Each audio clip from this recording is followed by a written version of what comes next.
This is Wednesday, June 11th, so I'm gonna leave the office and explore the Bukit area a bit to see what's happening in terms of the business climate here on the South Kuta region of Bali. Come with me and we'll explore the area. We need to bring some microphones. Microphones are essential to listening to what guests or people on the street might be able to tell us. Also essential for labeling what I'm going to be seeing on the street. What else do we need? I need a bag that will have my computer inside. What else do we need? I think that's it. Let's go. A motorbike to patrol around and a little mounting point for the camera on the motorbike. First location is at the Tanah Bali Junction up here in Tundun, Penyu. Tundun, Penyu is not going to be a real focus region right now because it's been pretty quiet for the past few years. But let's keep on going and seeing if the next major junction in Ungasan shows a little bit more activity. There is some construction happening with a few of these ocean view villas here. Most of the designs in this area have been outdated, mainly due to size and also the changing demographic preferences for people to be closer to the beach in lieu of ocean views, but also to accommodate what would you say a smaller groups of travelers as well. I'm approaching the Tanah Bali complex. This was one of the first projects in this entire area, and it's known for a really traditional Balinese build and a very superior position up here on the hill. Or at least most of these units have ocean views. But once again, as stated earlier, the size and preferences for most holiday goers have changed since the early days. And as you can see, this more traditional Balinese build for properties is in terms of its visual appeal to younger demographics seeking to get a more exciting look to their Bali holiday. Probably a region and a neighborhood more suitable for long-term rentals given that it has close proximity. You need personal transport in order to get the most out of, let's say, a stay in this area in Tanah Bali. So once again, this is a pioneering region of the Bukit, but it has since seen better days as a region. Behind me is one of the most busy traffic intersections up here in the Bukit. So this is the major Nirmala supermarket, which has been a landmark here in the area for at least the 20 years that I've been here. And this is one of the most congested and busy areas as traffic from Uluwatu heads down towards Jimbaran, and as traffic from Jimbaran over there heads up towards Uluwatu, and people don't know where to go here despite all the stoplights and everything here. It's a critically congested area. But the takeaway here is that how much traffic here really starts going up when there's a peak season. So as the traffic piles up in this area, that's a good indicator that peak season is approaching. If you don't see too much traffic, that's not a good sign. That's usually that peak season hasn't arrived yet. Now, going towards that direction is the Bali Cliff. We're gonna go over to this direction, which leads to the Balangan and also a shortcut to Bingen area. It could be a critical insight if you have a business on either side of the road. Depending upon what side of the road you have, you might need to change your food and beverage strategy, and I'll tell you why. Going southbound, if you stand here long enough, you'll see that it's mostly guests that are on their way to check in between the hours of 11 a.m. in the morning and about 3 to 5 p.m. in the afternoon. So businesses that serve lunch, like that business over there, do extremely well because guests are in transit during lunchtime, and so they might as well stop on the side of the road that they're traveling on to make a quick left turn and thus be able to pull off and have lunch. Now, you can imagine if you had a lunch spot on this side of the road, how difficult it would be to cut through all that traffic to reach something on this side.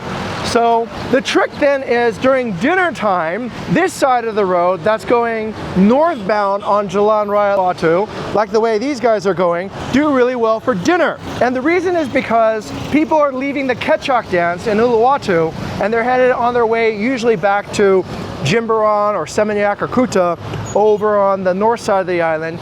So they again can make an easy left turn to stop for dinner. That's a pretty cool trick. in terms of strategically picking a side of the road for maximum location benefit if you're in the food and beverage business.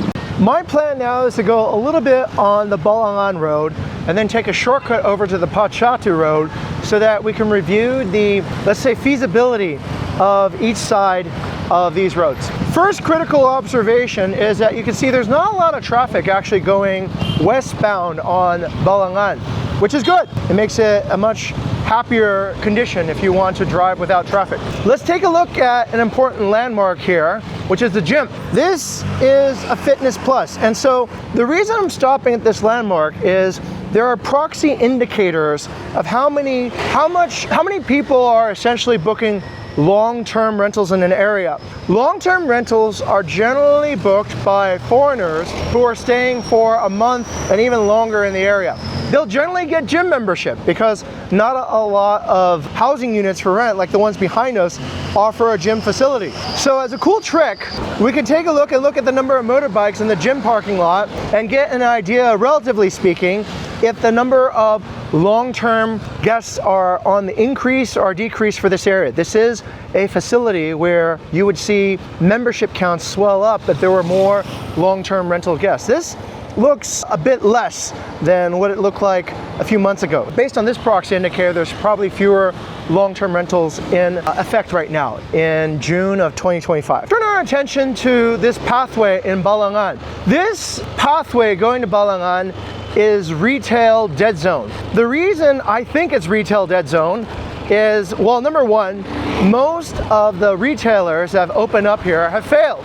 Like this very good restaurant, it's good, but it's failed. As you can see, it's empty, it's closed. And there's a yoga studio up here that opened a few months back, but it's also failing as well. There's not enough people staying here. We used to manage multiple properties out in this area. This area is difficult. The prices are generally very low, mainly because the location requires a commute in. This is Lenixen. Lenixen used to be a Bukit Vista managed property, but as you can see, it's doing really poorly right now.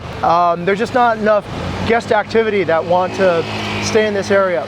Now, this is the restaurant I was just talking about. This was coming in really, really hot, really big, and it had less than a year and it's already failed. So this is why I think that this street, particularly in this area, is somewhat of a retail dead zone. Don't open a business here. And the other reason is because of the inconvenience of the location. Most people who have struggled to get through the traffic to get to this point already, there's hell traffic coming up from Jimbaran up to this location already. You just want to get to your final location that's close to the beach, where your promise of a holiday will finally come through. You don't want to deal with any more stops along the way that might add to the already very, very long travel times. So nothing along the Balangan Road at this location in Ungasan is doing well. So highly disrecommend from renting, no matter what the prices are, because it's mostly a retail dead zone. Here's a shortcut that cuts between the Balangan Road and Patchy. I generally look at the amount of water truck activity on this shortcut to give me an idea as a proxy indicator how much rental activities are happening. Because the shortcut here is so convenient for water trucks to be able to deliver from access points a little bit further down the road up to Patchy, it's generally clogged all the time with water truck deliveries.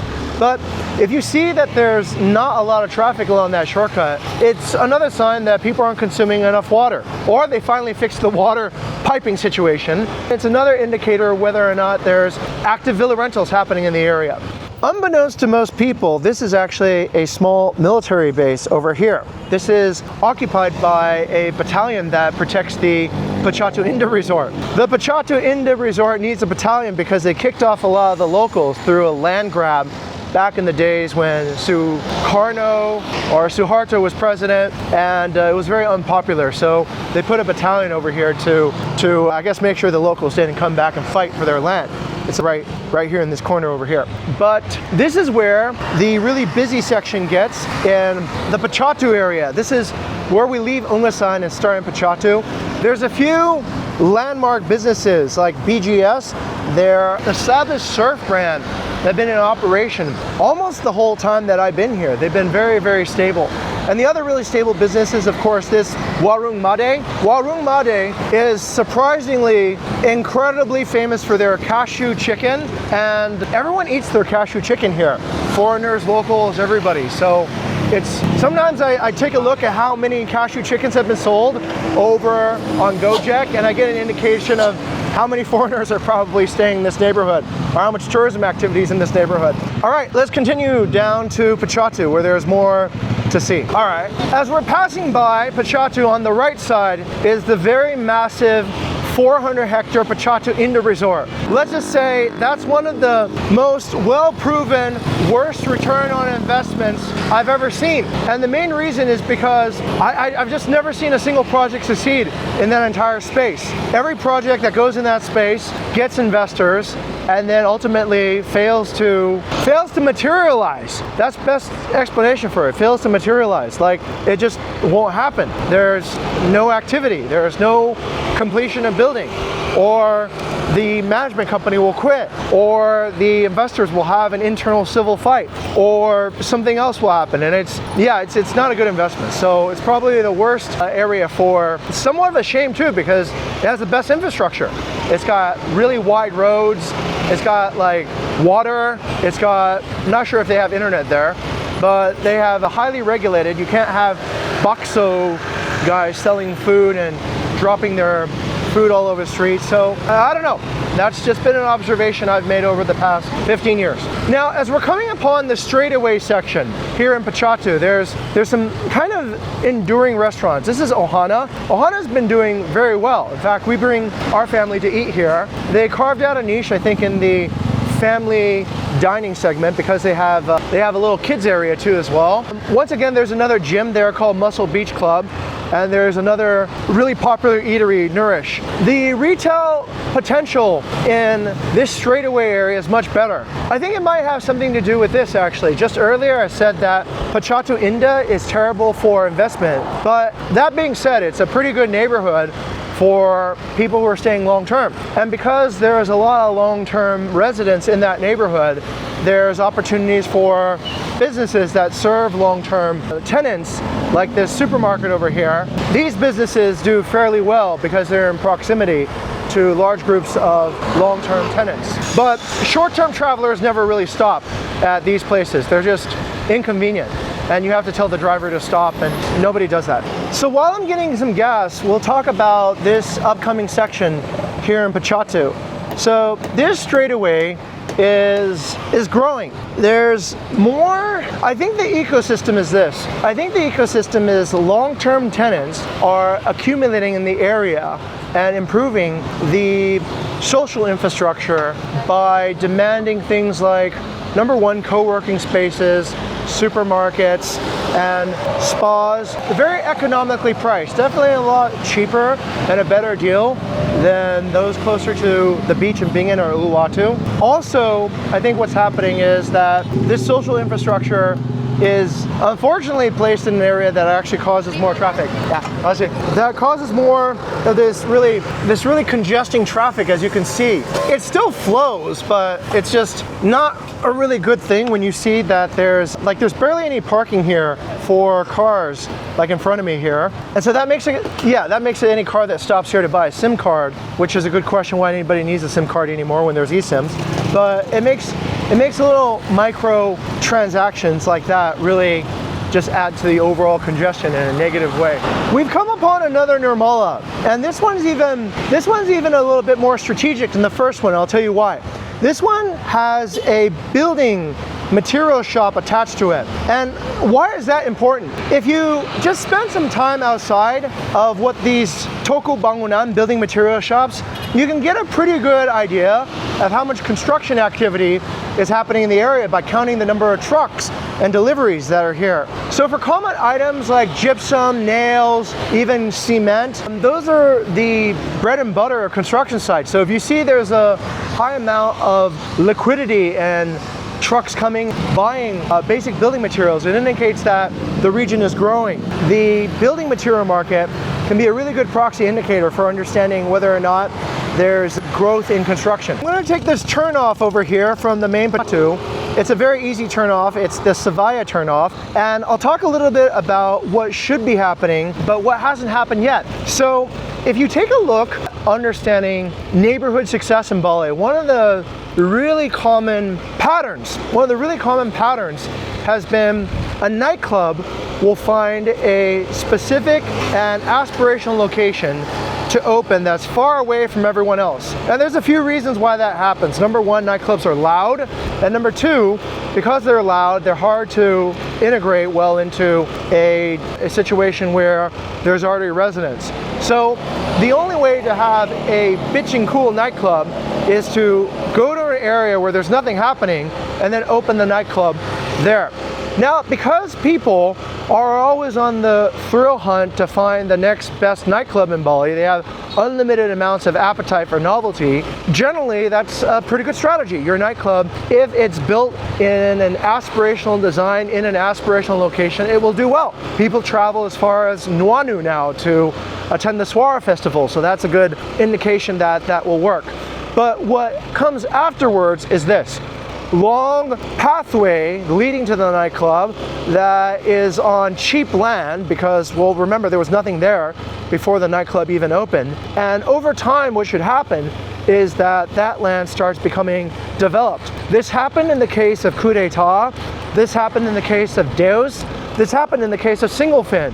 It took, 5 to 10 years, but it eventually happened. What happens is that one person will eventually decide to open a money changer so that nightclub goers will be able to change their money to buy drugs and prostitutes or whatever else they're looking for. And then after that, then they'll be, well, since they're already there, maybe they'll take some of that fresh money drawn from the ATM and buy a package of cigarettes. And then you'll have a mini mart, and then you'll have another business, and eventually the entire area starts getting built up with ancillary businesses that are feeding off of the major crowd brought in by the nightclub. Strangely enough, this is reminiscent of how Balinese fishermen use really strong lights to attract squid, and then squid attracts other fish. It's an ecosystem.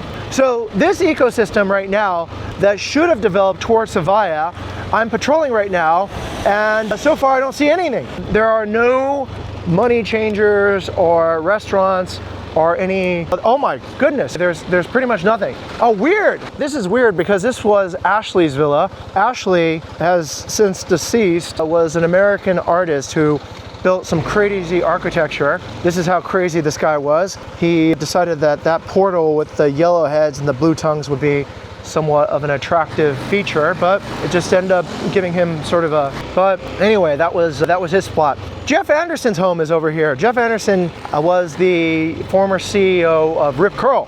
Oh my God.